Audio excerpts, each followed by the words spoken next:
Let's move on to main topic number 2. And our second main topic today gets submitted to us by David H., who writes, "Hey, John.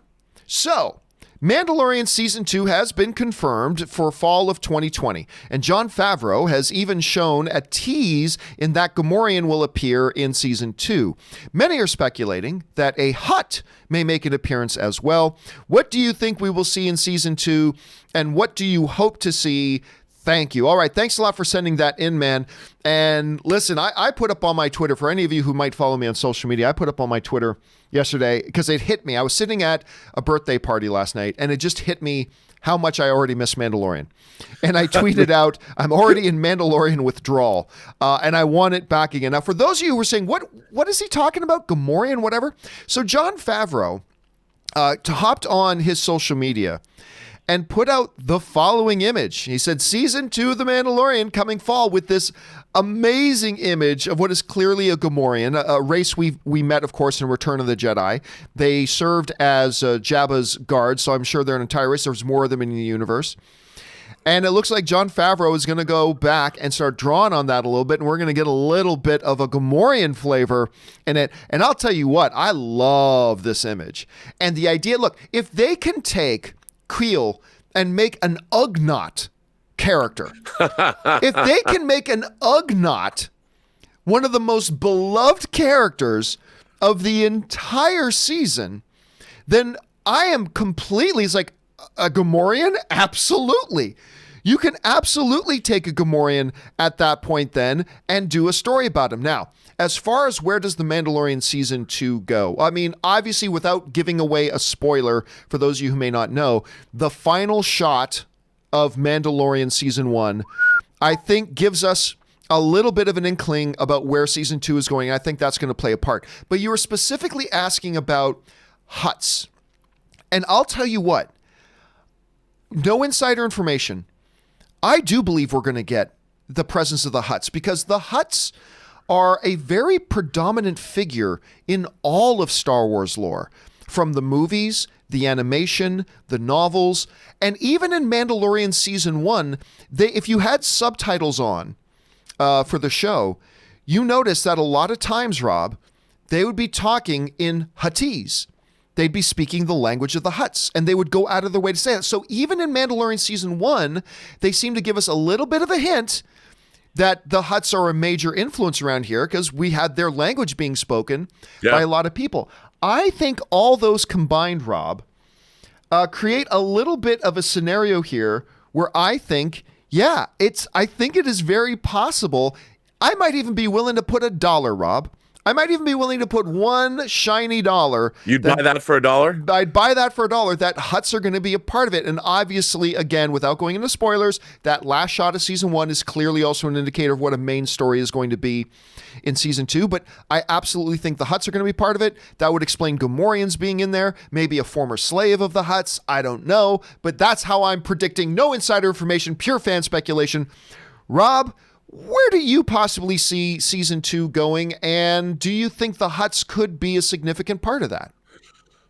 Well, yes. I mean, to me, the Hutts, Jabba was like the Vito Corleone of the Star Wars universe, and he, of course, is gone. We know that Princess Leia, who's now the Hutt Slayer, killed him, but he's got his whole family out there. The Hutts specialize apparently in crime, so I think with the Empire having fallen, the Hutts are probably tightening their grip wherever they can, because they can now work with impunity. Who's going to go after them? And I think that maybe look, Baby Yoda is one thing, because clearly not many people know about Baby Yoda. But if Baby Yoda is as important as Season 1 has made him appear to be, I think the Hutts would be suddenly interested in such a prize. And we can absolutely see that a noose will be tightening around the Mandalorian's ability to travel throughout the galaxy. You know what? I don't know about you, but I freaking loved the final episode 8 of The Mandalorian. It was the longest episode, and at the end, I won't say what happened, but man, talk about what I think is really interesting, how everybody complains about how the EU has been relegated to legends. What Jon Favreau did was clearly, it's probably his kids made him watch Clone Wars and Rebels, but he clearly got a little bit of a handle on all the lore that's been going on outside of the Skywalker saga, and he's taken everything from Star Wars lore, whether, like you said, the Ugnaught, and turned I have spoken. That's going to be talked about for years. Who would have thought that one of the catchphrases of 2019 would be said by an Ugnaught? You know, the last time we saw them, they were looking at conveyor belts on Cloud City. I mean, I remember getting the Ugnaught action figure going, I don't even want this figure, but I have to have it because, you know, I'm a completist. But now it's like the Ugnaught is one of the coolest characters in all of Star Wars history. You know, I mean, he's up there with Yoda.